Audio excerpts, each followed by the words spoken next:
Senate filibuster rules so that his party can ram through so-called voting rights legislation. The plan would nationalize elections, and Republicans are blasting it just as a desperate ploy to help Democrats in the midterms. Jim Crow 2.0 is about two insidious things: voter suppression and election subversion. I've been having these quiet conversations with members of Congress for the last 2 months. I'm tired of being quiet.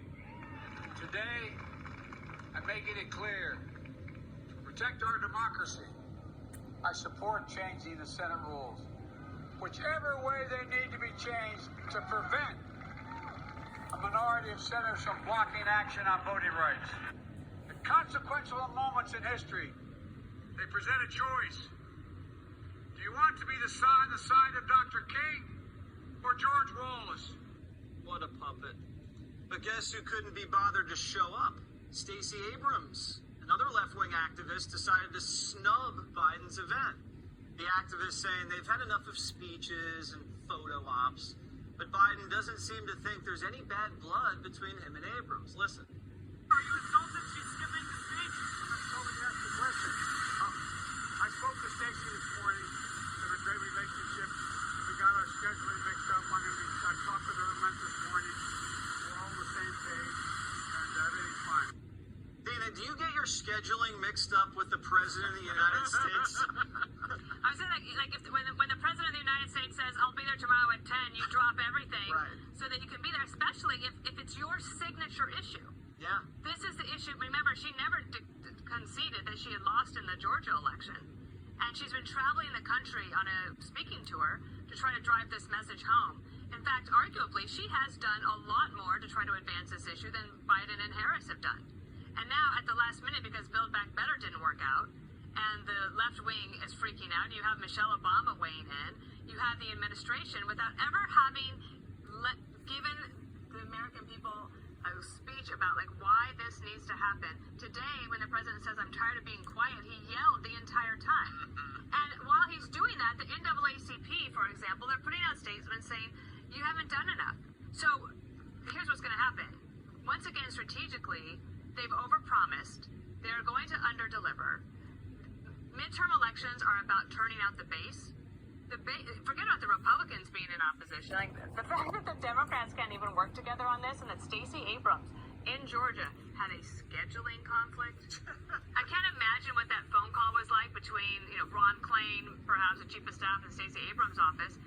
And then I'm sure that Biden and Stacey Abrams had a nice little chat today, but you notice she didn't change her schedule. I mean, what was so pressing that she couldn't be there with the president today? Last thing I would point out is there's some students in Arizona at one of the colleges who have said they're going to go on hunger strike until this law is passed and the filibuster is changed. So keep your eye on that. Oh, God, I hope they had a big dinner before they announced that. Greg, maybe Stacey Abrams was writing another one of her erotic novels. Oh, She God. couldn't be bothered. I have all of them at home. Original copies, I might add. Anyway. You mentioned at the top of the show about how, this just seems ridiculous in light of everything else that's going on in the country. Yeah, and it's just great when he mentions George Wallace, because whose side was George Wallace on? He was on Joe Biden. Joe Biden bragged about the fact that George Wallace liked Joe Biden. I don't know why the activists are so upset about Joe, because moderate Joe is dead. He's buried. What you saw up there was some guy who wants to federalize elections. He's splitting the country in half with divisive, ear-splitting rhetoric like a dementia-riddled transient shouting at clouds. And it's all for something that I don't think he's going to be able to pass with 48 votes. Speaking of which, how can he keep redefining majority as minority? Like, how does one side with more votes than you become a minority? I don't get that. And what voting rights are we talking about denying? As far as I know, if you're an American citizen and you're of a certain age, you can vote. Unless you want to get really specific, is he talking about a murderer who doesn't have an ID? Because I want to know who we are denying, it sounds to me that we're all about getting it easier, getting people to vote, making it easier. And now, finally, we got to look at our Republican patsies who got played by the Dems with this January 6th anniversary. I'm wondering, next year, how are they going to use January 6th again? What catastrophe will the next anniversary anniversary feed into? Will they be able to ban forms of speech because of January 6th? Will they be able to force more CRT in the schools because of January 6th? Every year, we're going to get to look forward to the use of January 6th as a ploy to create a scared population, to scare them stupid, so that they're actually on the same wavelength as Joe Biden. Take it, McDowell. I like Greg's point. This is like Joe Biden and company are not reading what happened today.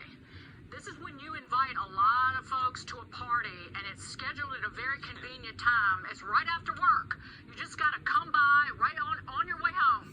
You know, it's right. It's on the bypass. You just, you know, I live in an apartment. It's next door to your office building.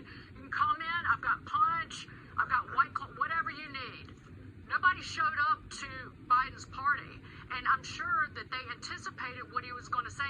Bringing up George Wallace, can you imagine? I mean, they would be standing on stage with a steaming, flaming sack of Joe. Him talking about George Wallace, and then, as Greg pointed out, well, he was a Democrat, but Biden once bragged about, you know, Wallace paying him a compliment. And then he always brings up like the Edmund Pettus Bridge, named after Grand Dragon and the Klan. Joe Biden gave a eulogy a little more than a decade ago for an former exalted Cyclops of the Klan, Robert Byrd. So he constantly reinforces the fact that he is old and used to be friends with racists and segregationists.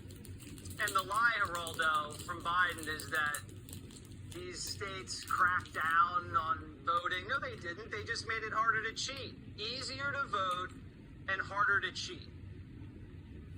Well, Jesse, I think that what happened today was a pretty good speech that got wasted. Yes, the volume was all the way, was nailed, unfortunately. But the language, a dagger at the throat of democracy, turning point in the course of the nation, you would think that this was really, really an important thing. But what is voting rights really about? I mean, I bet most of us and most of the people watching right now have no idea what exactly is in this legislation. I do. Can I read it to you, what it's Geraldo? really about? Well, good. All right, here we go. Well, I'll read it. It eliminates voter ID. Election day starts 2 weeks before election, and then you get an extra week to count the votes, so election day is actually 3 weeks. They mass mail out absentee ballot applications, makes it harder to clean up the voter rolls, and you don't even need a signature on your absentee ballot, all right? And, Geraldo, here's my favorite. Hold on. This is my personal favorite. You're allowed